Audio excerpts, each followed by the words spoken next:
ಜ್ಞಾನ ಭಕ್ತಿ ವೈರಾಗ್ಯ ಯೂಟ್ಯೂಬ್ ಚಾನೆಲ್ಗೆ ತಮ್ಮೆಲ್ಲರಿಗೂ ಆತ್ಮೀಯವಾದ ಸ್ವಾಗತ.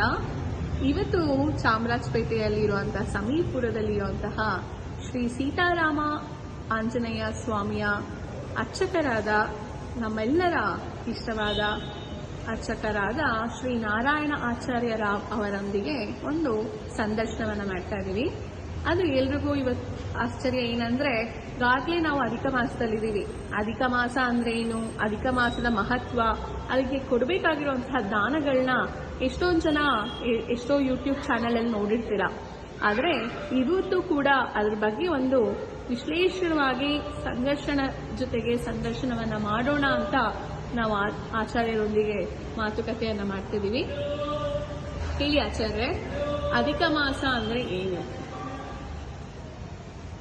ಒಂದೇ ಮಂದಾರಂ ವಾರಂ ವೃಂದಾವನ ವಿನೋದನಂ ಕಾಲಾನಾಥಂ ಪುರುಷೋತ್ತಮಂ ಭಜೆ. ಅಂದರೆ ಈ ಅಧಿಕ ಮಾಸವನ್ನು ಮಲಮಾಸ ಅಂತ ಕರೀತಾರೆ. ಇದನ್ನು ಪುರುಷೋತ್ತಮ ಮಾಸ ಅಂತಲೂ ಹೇಳ್ತಾರೆ. ಏನಕ್ಕೆ ಅಂದರೆ ಈ ಎಲ್ಲ ಮಾಸಗಳಲ್ಲೂ, ಅಂದರೆ ಎಲ್ಲ ಚೈತ್ರದಿಂದ ಹಿಡಿದು ಪಾಲ್ಗುಣದವರೆಗೂ ಎಲ್ಲ ಮಾಸಗಳಲ್ಲೂ ಸಂಕ್ರಮಣಗಳು ನಡೆಯುತ್ತೆ. ಅಂದರೆ ಸೂರ್ಯನಿಂದ ಆಗುವಂತಹ ಸಂಕ್ರಮಣಗಳು ನಡೆಯುತ್ತೆ. ಈ ಅಧಿಕ ಮಾಸದಲ್ಲಿ ಮಾತ್ರ ಸಂಕ್ರಮಣ ನಡೆಯೋದಿಲ್ಲ. ಆದ್ದರಿಂದ ಇದನ್ನು ಮಲಮಾಸ ಅಂತಲೂ ಕರೀತಾರೆ. ಇದರಿಂದ ಮೊದಲೆಲ್ಲ ಮಾಸಗಳ ಮಾಸ ದೇವತೆಗಳು ಇರ್ತಾರಲ್ಲ, ಅವರೆಲ್ಲ ಅಂತ ಇದ್ರು, ನಮಗೆಲ್ಲ ಒಬ್ಬ ದೇವತೆ ಅಂತ ಇರ್ತಾರೆ, ನಿನಗೆ ಆ ಮಲಮಾಸಕ್ಕೆ ಯಾವುದೇ ದೇವತೆ ಇಲ್ಲ. ಆಗ ಆ ಮಾಸಕ್ಕೆ ಬೇಜಾರಾಗಿ ವಿಷ್ಣು ಹತ್ರ ಹೋಗಿ ಕೇಳ್ತಾರೆ, ಸ್ವಾಮಿ, ನನಗೆ ಎಲ್ಲರೂ ಈ ಥರ ಅವಹೇಳನೆ ಮಾಡ್ತಾರೆ, ನನ್ನ ಮಲಮಾಸ ಅಂತ ಎಲ್ಲ ದೂರ ಇಟ್ಟಿದ್ದಾರೆ, ನನ್ನಲ್ಲಿ ಏನೂ ಕಾರ್ಯಗಳಾಗಲ್ಲ, ಶುಭ ಕಾರ್ಯ ನಡೆಯೋದಿಲ್ಲ, ಆದ್ದರಿಂದ ಇದು ಸರಿ ಇಲ್ಲ ಅಂತೆಲ್ಲ ಇದು ಮಾಡ್ತಿರೋದ್ರಿಂದ ನನಗೆ ತುಂಬ ಬೇಜಾರಾಗಿದೆ, ನಾನು ಏನು ಮಾಡಲಿ?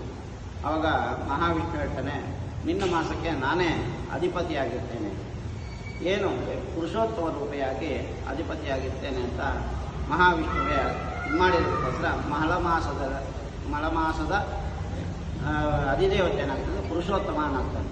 ಆದ್ದರಿಂದ ಪುರುಷೋತ್ತಮ ಮಾಸ ಅಂತಲೂ ಈ ಮಾಸವನ್ನು ಕರೀತಾರೆ. ಈ ಮಾಸ ಯಾವಾಗಲೂ 33 ತಿಂಗಳಿಗೆ, ಅಂದರೆ ಈಗ ಜ್ಯೇಷ್ಠದಲ್ಲಿ ನಡೀತಾ ಇದೆ. ಅಧಿಕ ಜ್ಯೇಷ್ಠವನ್ನು ಬಿಟ್ಟು ಜ್ಯೇಷ್ಠದಿಂದ ಲೆಕ್ಕ ಹಾಕೊಂಡ್ರೆ ನೆಕ್ಸ್ಟ್ ಬರುವ 33 ತಿಂಗಳಿಗೆ ಸರಿಯಾಗಿ ಇನ್ನೊಂದು ಅಧಿಕ ಮಾಸ ಅಂತ ಬರುತ್ತೆ.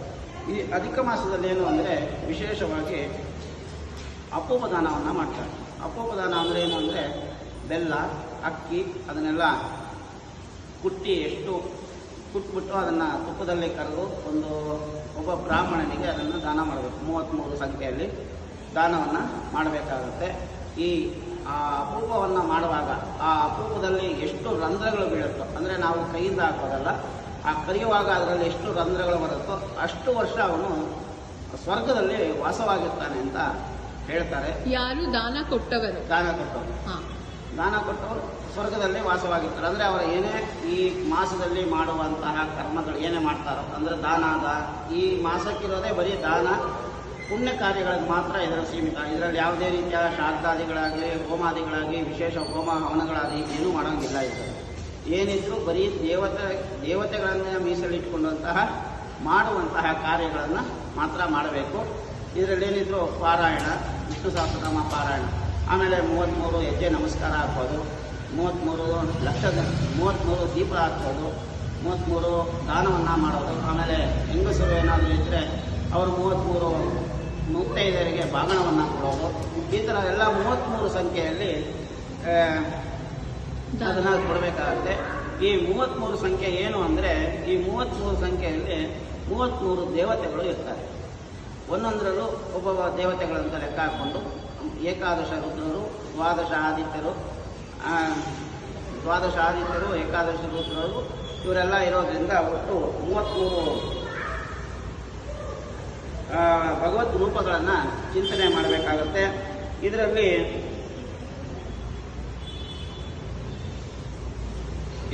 ಈ ಅಪೂಪದ ಜೊತೆ ದೀಪವನ್ನು ದಾನ ಮಾಡ್ಬೋದು. ತುಪ್ಪದ ಬಟ್ಟಲಲ್ಲಿ ತುಪ್ಪ ಇಟ್ಟು 2 ದೀಪವನ್ನು ಕೊಟ್ಟು ಒಂದು ಕಂಸ ಪಾತ್ರೆ, ಅಂದರೆ ಕಂಚಿನ ಪಾತ್ರೆಯೊಳಗೆ 33 ಅಪೂಪಗಳನ್ನಿಟ್ಟು ಒಬ್ಬ ಬ್ರಾಹ್ಮಣನಿಗೆ ದಾನ ಮಾಡಬೇಕು ಅಂತಿರುತ್ತೆ.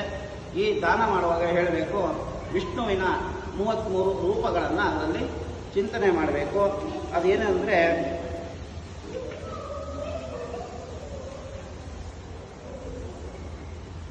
ಅದರಲ್ಲಿ ಒಟ್ಟು 33 ದೇವತೆಗಳು. ವಿಷ್ಣುಂ ಜಿಷ್ಣುಂ ಮಹಾವಿಷ್ಣುಂ ಹರಿಕೃಷ್ಣಂ ಮಧೋಕ್ಷಜಂ ಕೇಶವಂ ಮಾಧವಂ ರಾಮಂ ಅಚ್ಯುತಂ ಪುರುಷೋತ್ತಮಂ ಗೋವಿಂದಂ ವಾಮನಂ ಶ್ರೀಶಂ ಶ್ರೀಕಂಠಂ ವಿಶ್ವಸಾಕ್ಷಿಣಂ ನಾರಾಯಣಂ ಮಧುರಿಪಂ ಅನಿರುದ್ಧಂ ತ್ರಿವಿಕ್ರಮಂ ವಾಸುದೇವಂ ಜಗದ್ಯೋನಿಂ ಅನಂತಂ ಶೇಷಶಾಯಿನಂ ಸಂಕರ್ಷಣಂ ಚ ಪ್ರದ್ಯುಮ್ನಂ ದೈತ್ಯಾನಿ ವಿಷ್ಣುರೂಪಕಂ ಜನಾರ್ದನಂ ಧರಾವಾಸಂ ದಾಮೋದರ ಅಗಸ್ತನಂ ಶ್ರೀಪತಿಂ ತ್ರಯಾತ್ರಿಂಶತ್ ಪ್ರತಿನಾಮವಿ. ಅಂದರೆ 33 ದೇವತೆಗಳ ಹೆಸರುಗಳನ್ನ ಅದರಲ್ಲಿ ಹೇಳ್ತಾರೆ. ಇದರಲ್ಲಿ ಒಟ್ಟು ಅಷ್ಟವಸುಗಳಿರ್ತಾರೆ. ಅಷ್ಟವಸುಗಳಾದಮೇಲೆ ಏಕಾದಶ ರುದ್ರರಿರ್ತಾರೆ. ಅದಾದಮೇಲೆ ದ್ವಾದಶ ಆದಿತ್ಯರಿರ್ತಾರೆ. ಆಮೇಲೆ ವಷಟ್ಕಾರ ಮತ್ತು ಪ್ರಜಾಪತಿ ಅಂತ ಒಟ್ಟು 33 ದೇವತೆಗಳಿರ್ತಾರೆ. ಏಕಾದಶ ರುದ್ರರು ಅಂದರೆ ಮೊದಲು ಅಷ್ಟವಸುಗಳು: ದ್ರೋಣನಾಮಕ ದ್ರೋಣ, ಧ್ರುವನಾಮಕ, ದೋಷನಾಮಕ, ಅರ್ಕನಾಮಕ ವಸು, ಅಗ್ನಿನಾಮಕ ವಸು, ದ್ಯುನಾಮಕ ವಸು, ಪ್ರಾಣನಾಮಕ ವಸು, ವಿಭಾವಸು, ಅವರು ಅಷ್ಟವಸುಗಳು. ಅದಾದಮೇಲೆ ಏಕಾದಶ ರುದ್ರರು, ಅವರಲ್ಲಿ ಭೀಮನಾಮಕ ರುದ್ರ, ರೈವತನಾಮಕ ರುದ್ರ, ಓಜೋನಾಮಕ ರುದ್ರ, ಅಜೈಕಾಪವನ ನಾಮಕ ರುದ್ರ, ಮಹಾನಾಮಕ ರುದ್ರ, ಬಹುರೂಪನಾಮಕ ರುದ್ರ, ಭವನಾಮಕ ರುದ್ರ ಹಾಗೂ ವಾಮದೇವ ನಾಮಕ ರುದ್ರ, ಉಗ್ರನಾಮಕ ರುದ್ರ, ಋಷಾಕಪೇ ನಾಮಕ ರುದ್ರ, ಹೈಹಿದ್ಗುಪ್ತ ನಾಮಕ ರುದ್ರ, ವಿವಸ್ವಾನ್. ಆಮೇಲೆ ಅವಷ್ಟು ಜನ ಏಕಾದಶ ರುದ್ರರು. ಈ ರುದ್ರರು ಅಂದ್ರೆ ರುದ್ರದೇವರು ಅಲ್ಲ, ಈಶ್ವರ ಇದಂತ ನಾವು ರುದ್ರದೇವರು ಅಂತ ಏನು ಹೇಳ್ತೀವಿ, ಆ ರುದ್ರರು ಇವರಲ್ಲ, ಇವರೇ ಬೇರೆ, ಆ ಮಾಮೂಲಿ ರುದ್ರದೇವರೇ ಬೇರೆ. ಇವರು ಏಕಾದಶ ರುದ್ರರು, ಅವರ ಪ್ರತಿರೂಪಗಳಾಗಿ ಇರ್ತಾರಲ್ಲ. ಆಮೇಲೆ ಇವರೆಲ್ಲಾನು ಭಗವಂತ ಭಗವಂತರ ಎಲ್ಲ ವಿಷ್ಣು ರೂಪವಿನಿಂದ ಇರ್ತಾನ. ಹೇಳಿದ್ರೆ ವಿಷ್ಣು ಜಿಷ್ಣು ಮಹಾವಿಷ್ಣು ಅವರೆಲ್ಲ ಏನೇನು ಇರ್ತಾರೋ ಆ ರೂಪಗಳು ಇದರಲ್ಲಿ ಒಬ್ಬೊಬ್ಬ ಒಂದೊಂದು ರುದ್ರರಲ್ಲೂ ಒಂದೊಂದು ಆದಿತ್ಯರಲ್ಲೂ ಅವರು ಸನ್ನಿಹಿತರಾಗಿ ಇರ್ತಾರೆ. ಆಮೇಲೆ ದ್ವಾದಶ ಆದಿತ್ಯರು: ವಿಶ್ವನಾಮಕ ಆದಿತ್ಯ, ಆಯುರ್ನಾಮಕ ಆದಿತ್ಯ, ಉಷಾನಾಮಕ ಆದಿತ್ಯ, ತ್ವಷ್ಟಾನಾಮಕ ಆದಿತ್ಯ, ಸವಿತೃನಾಮಕ ಆದಿತ್ಯ, ಭಗವನ್ನಾಮಕ ಆದಿತ್ಯ, ಧೃತಾನಾಮಕ ಆದಿತ್ಯ, ಪರ್ಜನನಾಮಕ ಆದಿತ್ಯ, ವರುಣನಾಮಕ ಆದಿತ್ಯ, ಮಿತ್ರನಾಮಕ ಆದಿತ್ಯ, ಶಕ್ರನಾಮಕ ಆದಿತ್ಯ, ಆಮೇಲೆ ಉರುಪ್ರವನಾಮಕ ಆದಿತ್ಯ. ದ್ವಾದಶ ಆದಿತ್ಯರು. ಈ ಆದಿತ್ಯರು ಬೇರೆ, ಮಾಮೂಲಿ ಸೂರ್ಯ ಏನಿರ್ತಾನೋ ಆ ಆದಿತ್ಯನೇ ಬೇರೆ. ಆ ಸೂರ್ಯನಿಗೂ ಈ ಇದಕ್ಕೂ ಯಾವುದೇ ರೀತಿಯ ಸಂಬಂಧ ಇರೋದಿಲ್ಲ. ಅಂದರೆ ಇದು ಎಲ್ಲ ಭಗವಂತನ ರೂಪಗಳಲ್ಲಿ. ಆ ದ್ವಾದಶ ಆದಿತ್ಯರು ಯಾರಿರ್ತಾರೋ ಅವನ ರೂಪದಲ್ಲಿ ಭಗವಂತ ಇರ್ತಾರೆ. ಆಮೇಲೆ ವಷಟ್ಕಾರ ರೂಪಕ ದೇವತೆ ಇರ್ತಾರೆ. ಆಮೇಲೆ ಪ್ರಜಾಪತಿ ನಾಮಕವಾದಂತಹ ಭಗವಂತ ಇರ್ತಾನೆ.